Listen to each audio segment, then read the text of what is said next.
एक बार गायत्री मंत्र मेरे साथ दोहराओ। ओम भूर्भुवः स्वः तत्सवितुर्वरेण्यं भर्गो देवस्य धीमहि धियो यो नः प्रचोदयात्। कल आपको पृथ्वी और 5 महाभूतों के बारे में और उनके गुणों के बारे में आपको बताया गया था, और साथ ही साथ आपको ये भी बताया जा रहा था कि 5 कर्मेंद्रियां और 5 ज्ञानेंद्रियां हमारे अंदर हैं। उनके 5 देवता कहे गए हैं। ज्ञानेंद्रियों के जो आपको बताई थी, वाणी, हाथ पैर, गुदा और उपस्थ, ये कर्मेंद्रियां बताई थी।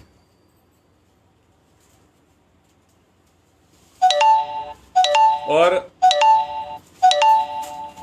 ज्ञानेंद्रियां के जो देवता बताए थे वो दिशा, वायु, सूर्य, प्रचेता और अश्वनी कुमार बताए गए थे। ऐसे ही कर्मेंद्रियां हैं वाक, हाथ, मैंने पहले कर्मेंद्रियां बता दी, ज्ञानेंद्रियां बता रहा हूं। त्वचा, हाथ, नेत्र, नासिका और श्रोत्र, सुनना।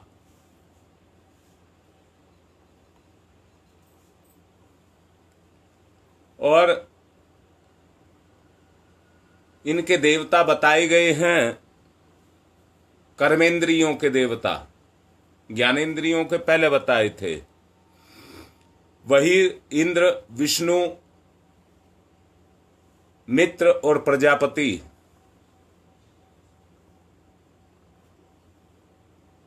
बहुत अच्छे से समझेंगे, बात को गहराई तक समझेंगे।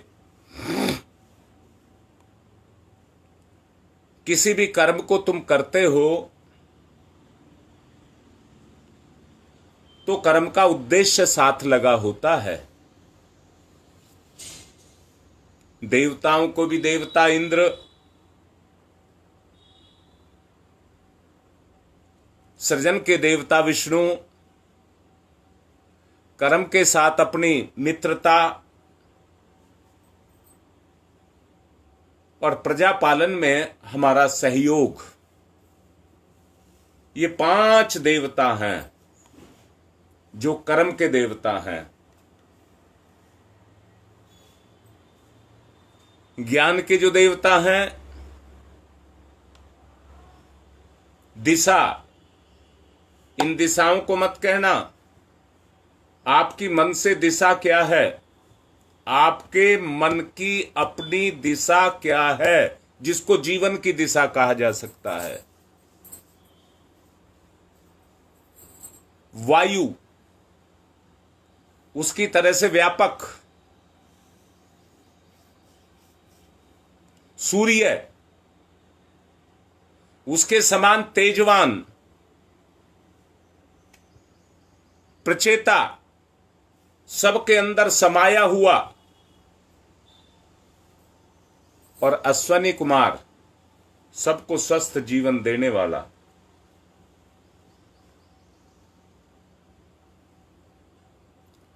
ये इनके 5 देवता कहे गए हैं। अब जरा सोच करके रखो, देखो, अपनी कर्मेंद्रिय और ज्ञानेंद्रियों को, इस विचार को रख करके अगर हम चलाते हैं तो आप जितेंद्रिय हो जाएंगे, जितेंद्रिय हो जाएंगे। देह के मध्य में ही जितनी भी नाड़ियां हैं, जिनमें प्रमुख 3 नाड़ियां हैं, ईडा, पिंगला और सुषुम्ना,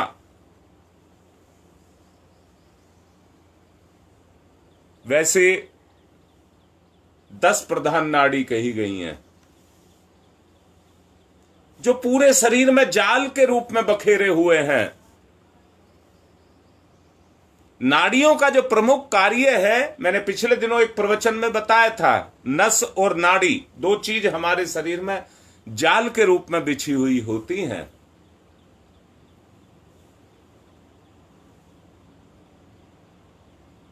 तीन प्रमुख नाड़ी तो आपको बताई गई,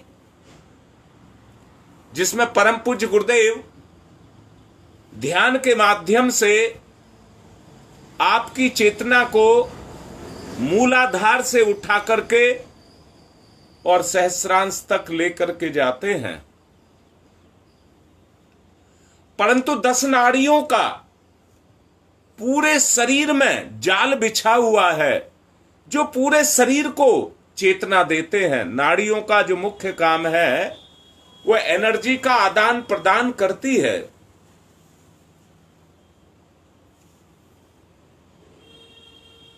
ईडा, पिंगला, सुषमाना, गांधारी, गजजिव्या, पूषा, यशस्विनी, अलंबुसा, कुहू और शंखनी, ये 10 तरह की नाड़ियां हमारे शरीर में बताई गई हैं जो संपूर्ण शरीर को, इन नाड़ियों का जाल इतना बड़ा है कि जितनी बड़ी पृथ्वी है, सारी पृथ्वी को घेरने की क्षमता इनके अंदर है। इसलिए संपूर्ण संसार इस देह में ही परिकल्पना की जा सकती है।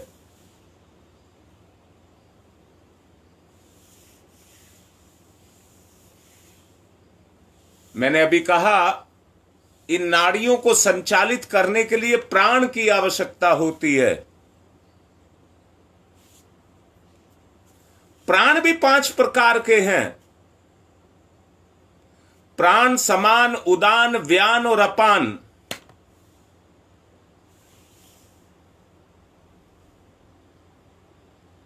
और इनके भी 5 उपप्राण हैं।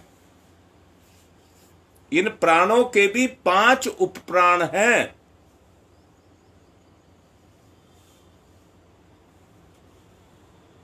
नाग, कर्म, कृकल, देवदत्त और धनंजय, ये 5 उपप्राण हैं जो संपूर्ण इस देह के अंदर समाये हुए हैं।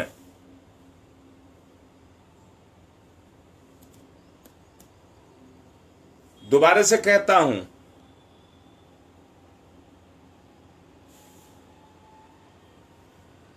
इनका जो 5 प्राण और उपप्राण कहे गए हैं, इनका संपूर्ण शरीर में अपना अपना स्थान है, इनका अपना अपना कार्य क्षेत्र है।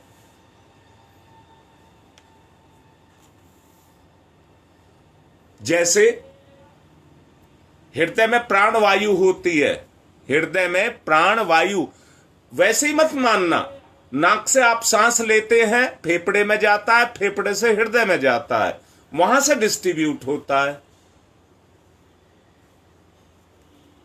जो गैस पास आप करते हैं उसको अपान वायु कहते हैं।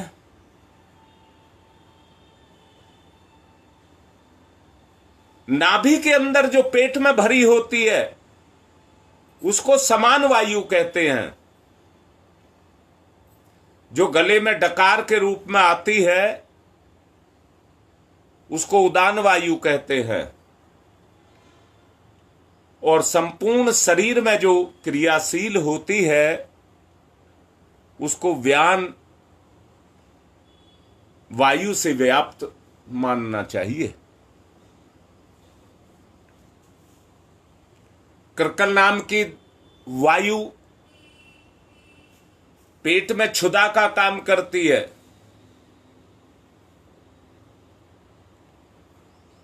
दोबारा से बोल रहा हूं, ठीक से समझ लेना। भूख नहीं लगती, अन्न को देख करके इच्छा नहीं होती, उल्टियां सी होती हैं, अर्थात उसका एक ही कारण है। कृकल नाम का जो वायु देवता है, कृकल नाम का जो वायु है, वो आपके पेट में क्रियाशील नहीं है, ये उपप्राण है। वायु इसलिए कहा कि प्राण वायु है, यानी कि प्राण वायु में है। वो आपके पेट में भूख को पैदा करता है, भूख को पैदा करता है। देवदत्त नाम का जो प्राण है, उपप्राण है, मैंने कल आपको बताया था, अंगड़ाइयां ले रहे हैं, शरीर टूट रहा है। उसका कारण के एक ही है। देवदत्त नाम का जो उपप्राण है, देवदत्त नाम का जो उपप्राण है, वो कमजोर पड़ रहा है। जब अंगड़ाई लेते हैं, मन करता है शरीर को तोड़ दीजिए। जितना अंगड़ाई लेने का मन करता है, जम्भाई लेने का मन करता है, उतना ही वो प्राण तत्व आपके अंदर कम है। गुप्ता जी आपको बार बार कह रहे हैं, प्राणायाम करिए, प्राणायाम करिए, प्राणायाम करिए।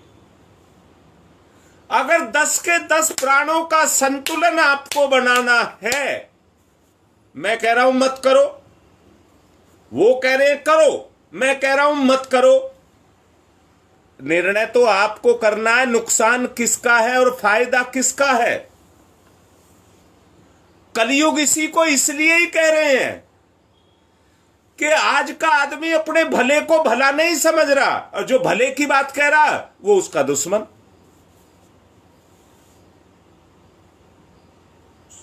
इसलिए अगर जब तक इन प्राणों को आप, जिसका जहां स्थान है वहां पर आप क्रियाशील नहीं करेंगे, वो अंग प्रत्यंग आपके क्रियाशील नहीं होंगे, तो आपके अंदर वो शक्ति कहां से आएगी। बड़ा ही सोचनीय विचार है। वो शक्ति आपके शरीर में अगर क्रियाशील नहीं होगी तो मुझे बताओ कैसे काम चलेगा। धनंजय वायु या धनंजय प्राण ये उस समय काम करता है, या दोबारा से कहूं, जब व्यक्ति का अंतिम समय आता है। याद रखना मेरी बात को, दोबारा बोल रहा हूं, जो जीव का मन नहीं करता इस शरीर को छोड़ने के लिए, इसके साथ जुड़ा हुआ है, वो धनंजय प्राण है। अल्पायु में जाना चाहते हैं तो धनंजय प्राण को कमजोर कर लीजिए, अपने आप उसमें ताकत ही नहीं रह जाएगी तो शरीर छूट जाएगा। और याद रखना, ये धनंजय प्राण मरने के बाद भी आपके शरीर को नहीं छोड़ता है। देखते हैं ना, मरने के बाद शरीर सड़ता है और उसमें पेट फूलने लग जाता है, शरीर फूलने लग जाता है।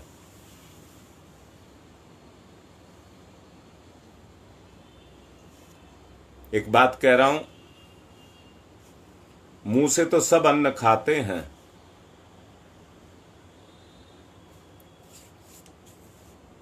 परंतु वो अन्न सबको एक समान ऊर्जा कहां देता है।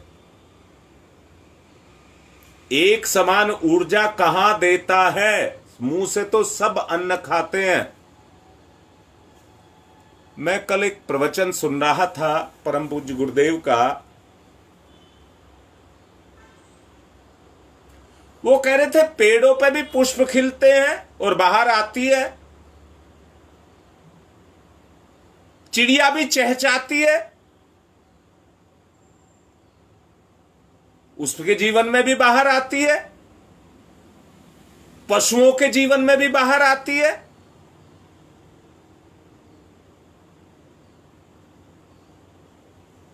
याद रखना, बुढ़ापा और कोई नहीं है। इस प्राण तत्व की कमजोरी ही बुढ़ापा है। अब ईमानदारी से बताना, आपने जीवन में बाहर देखी है क्या? सच बताओ, जितने सुन रहे हो सच बताओ, आपने अपनी जिंदगी में बाहर देखी है क्या? कारण लिखो बेटा, लिखो। आपने अपनी जिंदगी में बाहर देखी है क्या?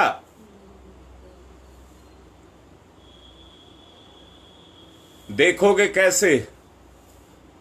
जब इतने मानसिक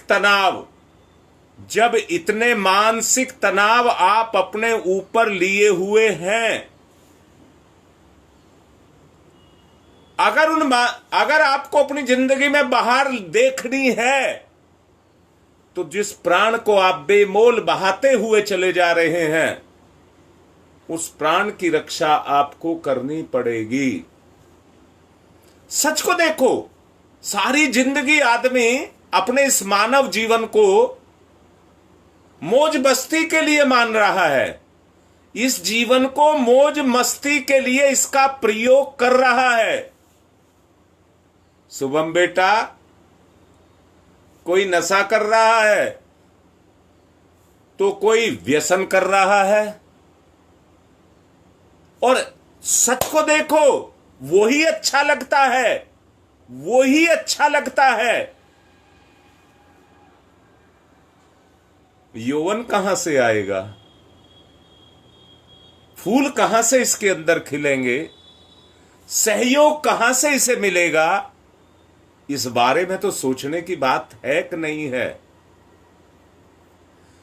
बोलो बेटा, क्या इस बारे में सोचने की आवश्यकता है या नहीं है?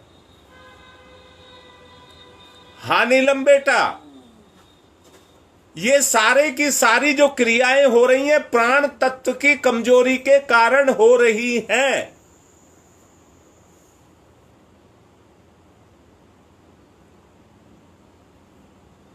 मैं कल एक परिवार ने भूडपुर में अनुष्ठान रखा था कल। आज भी मैं उनको इस बात को समझा रहा हूं, कल भी मैं उनको समझा रहा था। केवल मंत्र के जप कर लेने से उद्देश्य की पूर्ति नहीं होगी।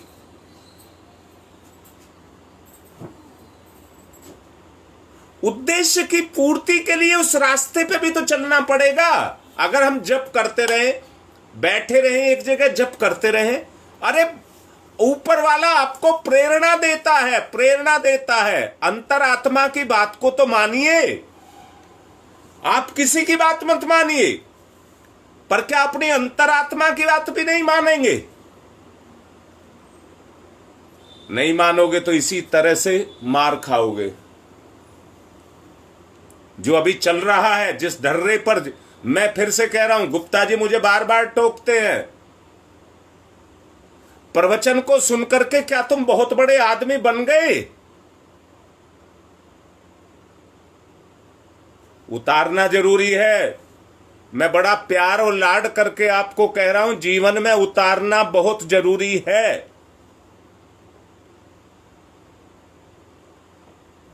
और जीवन में उतारने के लिए उन तत्वों की, उन अंगों की, मैंने कहा संपूर्ण संसार, सारे तीर्थ, सब कुछ इस तुम्हारे अंदर है, तुम्हारे पास है, तुम्हारी मुट्ठी में है। सारे भगवान तुम्हारे पास हैं, तुम्हारी मुट्ठी में है। परंतु गिड़गिड़ाते रहेंगे। आप अपने आप को जानते हैं आप क्या हैं? आप देवताओं में सर्वोपरि हैं। ये जितने भी अभी जो कुछ भी आपको समझाया जा रहा है, वो सब कुछ आपके अंदर है। लाडली बेटी नीलम बिल्कुल ठीक बात कह रही है, पर बेटी ऐसा बनना भी तो होगा जो आपके अंदर है। अरे मैं क्या कर रहा हूं, जो आपके अंदर है उसको उभार रहा हूं, उसका आपको बोध करा रहा हूं। मैंने बोध और भ्रम दो चीज कही थी। अब भ्रम में रहोगे तो चुपचाप बैठे रहो। जिसको बोध होने लग गया, बोध का मतलब समझ लेना, अगर लकड़ी ने आग को पकड़ लिया है और उसको सहयोग मिल रहा है तो जलेगी, लपटें निकलेंगी उसमें से। बेटा एक लकड़ी नहीं जल सकती, चाहे कितनी ज्वलनशील हो, एक लकड़ी नहीं जल सकती। पर जब लकड़ी को जलने के लिए किसी का साथ मिल जाता है तो भभक करके जलती है। गुप्ता जी मुझे कह रहे थे और लिख भी रहे थे, अभी 3-4 दिन पहले लिखा था, गुरु कृपा के बगैर कुछ नहीं हो सकता।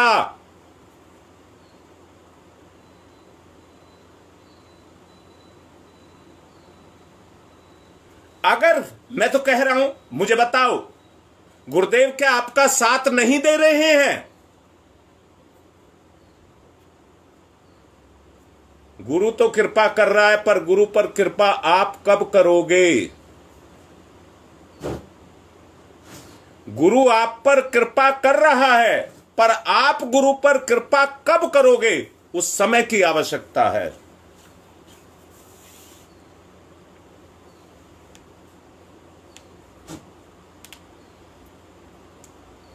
पुष्टिकारक जो अन्न है, पुष्टिकारक जो अन्न है, वो सारभूत रूप में, रस के रूप में आपके शरीर में चला जाता है। आपके शरीर में, हां, आपके शरीर में चला जाता है। व्यान नामक जो वायु है वो सारे शरीर में, नाड़ियों में, सब में उसको प्रविष्ट कराती है। भाई समय ज्यादा हो रहा है, इसलिए बात को रोक करके कल फिर शुरू करूंगा यहीं से। मन नहीं करता छोड़ने को, कल फिर बताऊंगा। इसलिए अब तो बस ध्यान कर लीजिए, मन से ध्यान कर लीजिए तो उद्धार हो जाए। ऐसा ध्यान करिए कि उद्धार हो जाए।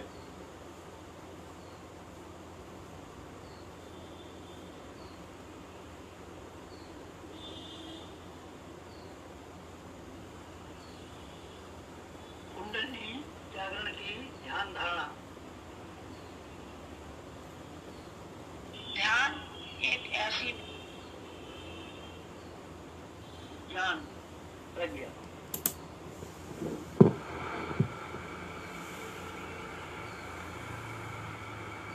सविता, अग्नि, ऊर्जा, ब्रह्म शक्ति।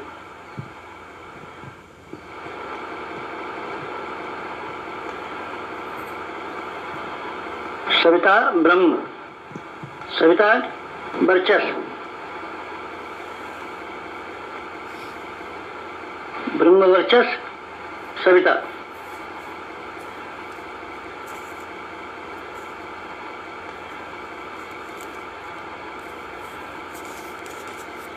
सविता उपास्य, ब्रह्म वर्चस्व उपास्य।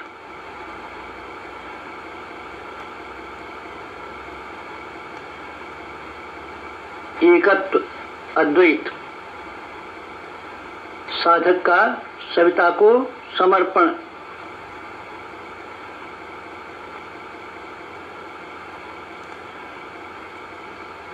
समर्पण, विसर्जन, विलय।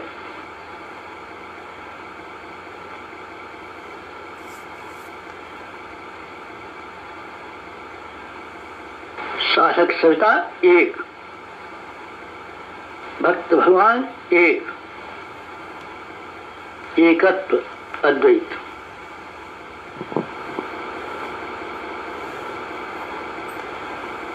कुंडलिनी जागरण। कुंडलिनी जीवनी शक्ति। कुंडलिनी अंतः ऊर्जा। कुंडलिनी प्राण विद्युत। कुंडलिनी योगाग्नि।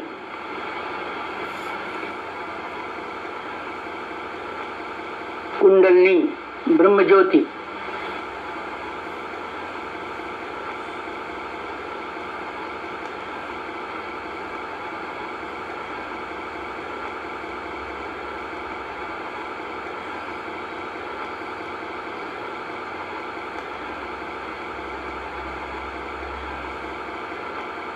सविता शक्ति का कुंडलिनी क्षेत्र में प्रवेश,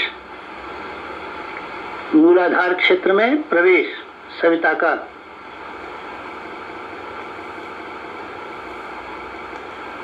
प्रथम चरण, कुंडलिनी जागरण का प्रथम चरण, मंथन। मंथन सविता सहयोग से शक्ति क्षेत्र का मंथन।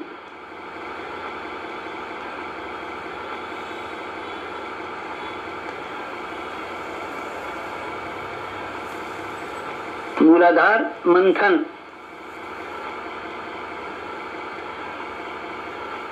समुद्र मंथन, जीवन मंथन, प्राण मंथन, अग्नि मंथन, मंथन मंथन मंथन।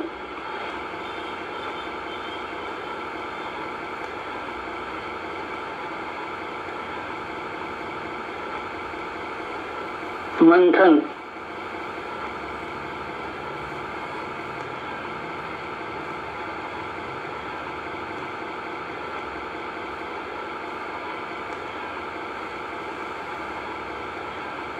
मंथन से अंतः ऊर्जा का संवर्धन।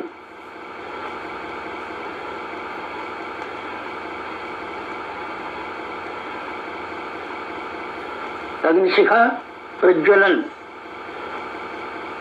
जीवन ज्योत जागरण।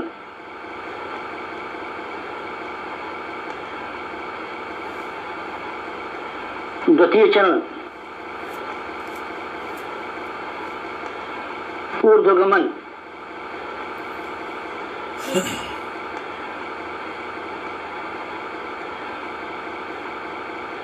ऊर्ध्वगमन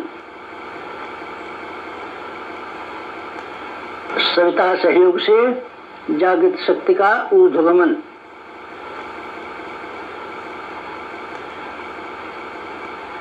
आत्मसत्ता का ऊर्ध्वगमन।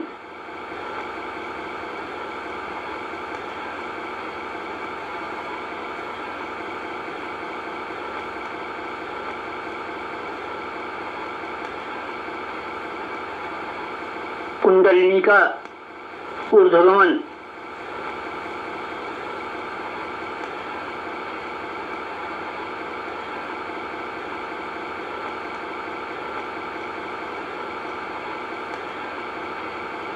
मूलाधार मार्ग से सहस्रार तक कुंडलिनी का ऊर्ध्वगमन।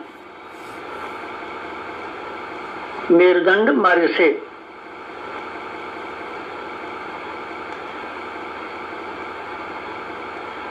आत्मसत्ता का ऊर्ध्वगमन। भूलोक से ब्रह्मलोक तक देवयान मार्ग। मूलाधार भूलोक, सहस्रार ब्रह्मलोक, मेरुदंड देवयान, कुंडलिनी आत्मशक्ति। जीवनी शक्ति का ऊर्ध्वगमन।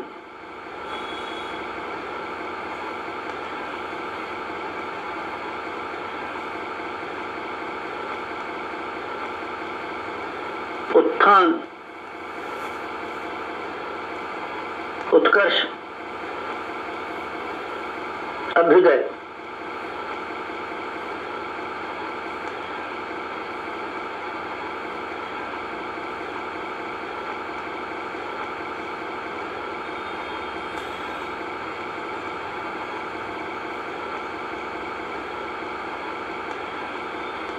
ऊर्ध्वगमन, कुंडलिनी जागरण।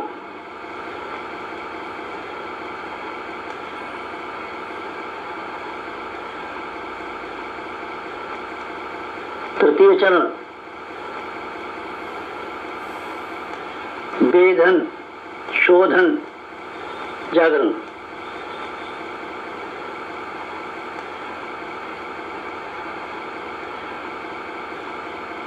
सविता सहयोग से षट चक्रों का वेधन।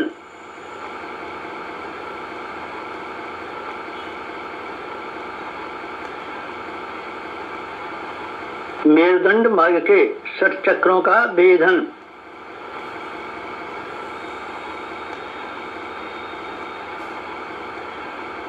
प्राण विद्युत से शक्ति स्रोतों का उत्खनन।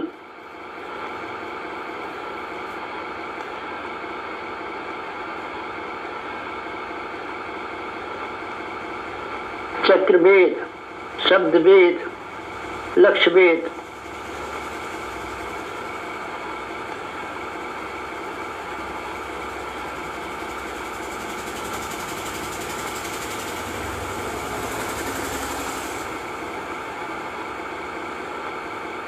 भेदन, शोधन, जागरण, 60 चक्रों का जागरण।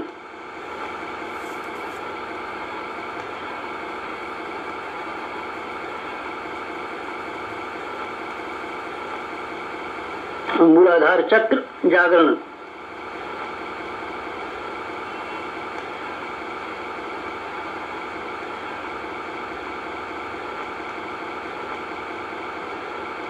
स्वाधिष्ठान चक्र जागरण।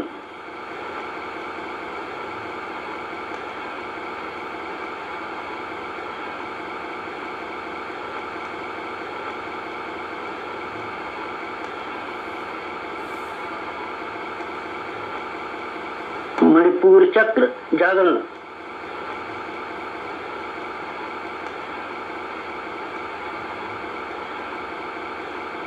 अनाहत चक्र जागरण।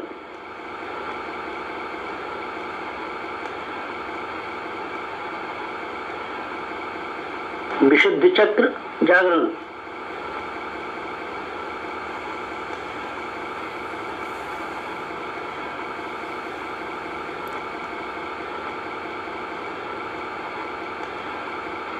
आज्ञा चक्र जागरण।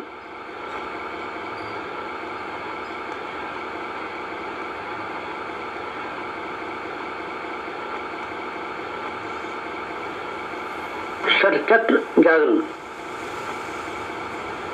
कुंडलिनी जागरण।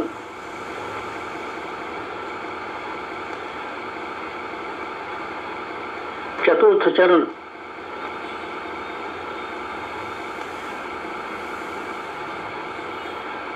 विस्तरण।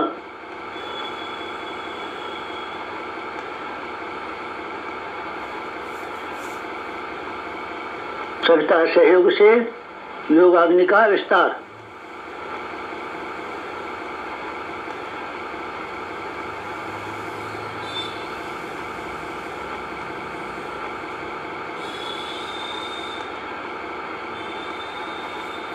मूलाधार का आत्मसत्ता में विस्तार।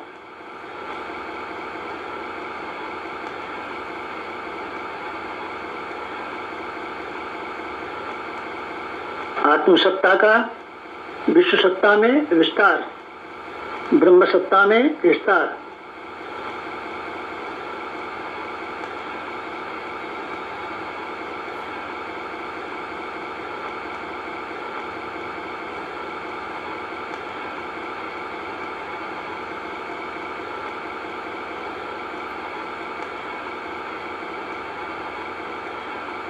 चिंगारी का दावानल में विस्तार।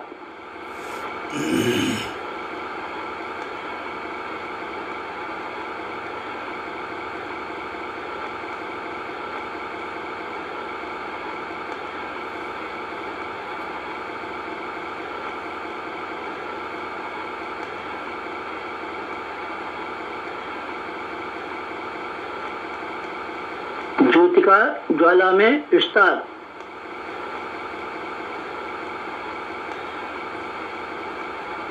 मूलाधार का आत्मसत्ता में,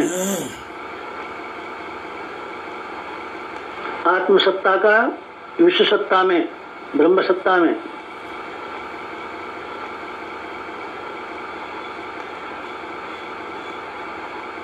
चिंगारी का दावानल में,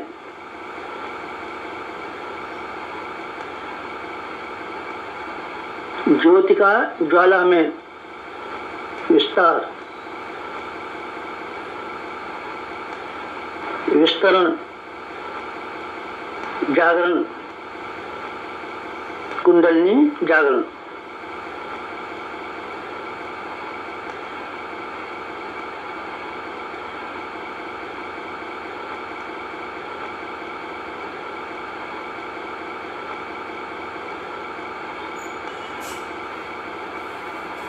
पंचम चरण कुंडली का परिवर्तन।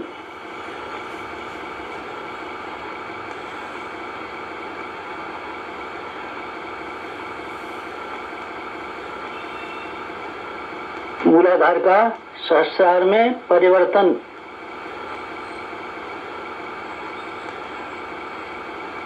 साधक का सविता में परिवर्तन।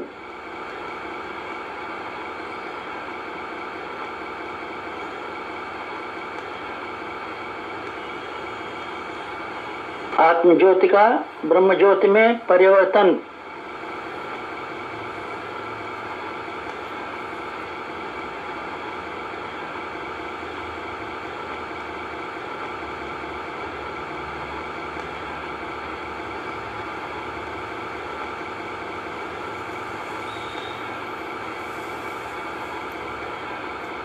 क्षुद्रता का महानता में परिवर्तन।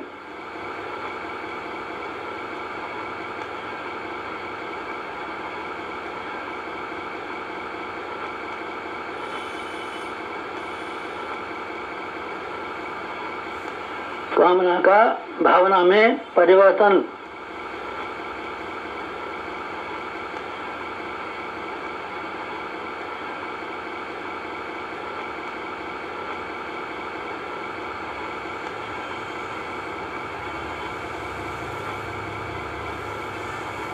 वियोग का संयोग में परिवर्तन।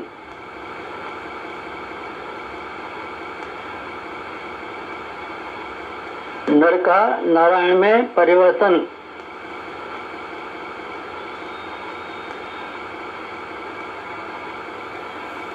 मूलाधार का सहस्रार में, साधक का सविता में, क्षुद्रता का महानता में, कामना का भावना में परिवर्तन। वियोग का संयोग में परिवर्तन। नर का नारायण में परिवर्तन।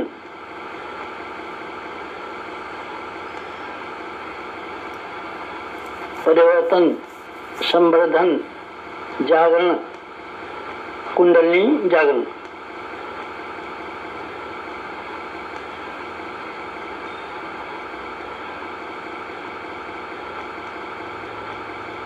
मुक्त बंधन ईश्वर दर्शन।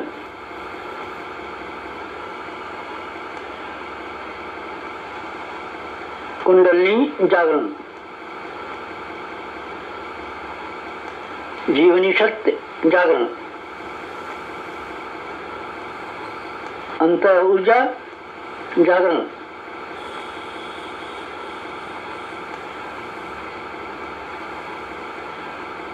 प्राण विद्युत जागरण।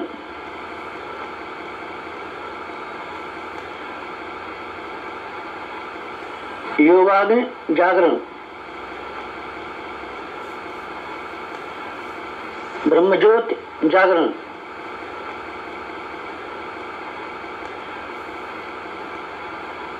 कुंडलिनी जागरण। महान जागरण, आत्म जागरण।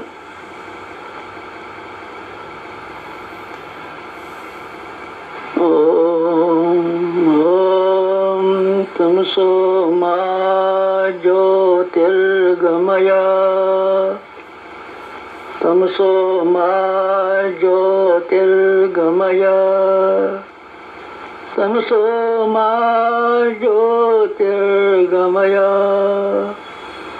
असतो मा सद्गमय। असतो मा सद्गमय। असतो मा सद्गमय। ओम मृत्योर्मा मृतंगमय।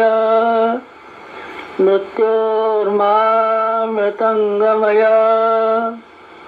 मृत्योर्मा मृतंगमय। तमसो मा तमसो मा तमसो मा ज्योतिर्गमय। ज्योतिर्गमय। ज्योतिर्गमय। ज्योतिर्गमय तमसो मा ज्योतिर्गमय। पंचोंकार, पंच कुंडली जागरण के 5 चरण। पंचोंकार।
दोनों हाथ रगड़ें और मुखमंडल पर फेरें।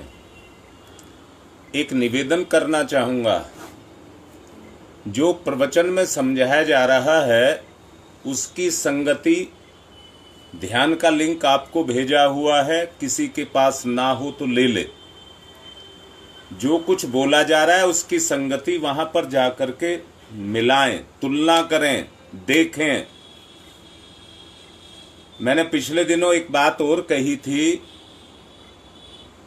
कि आप लोग अपने ग्रुप बना लें। कोई बात नहीं समझ आती है तो ग्रुप में मेरे पास आए, एक एक आएंगे तो मैं इतना समय कहां से लाऊंगा।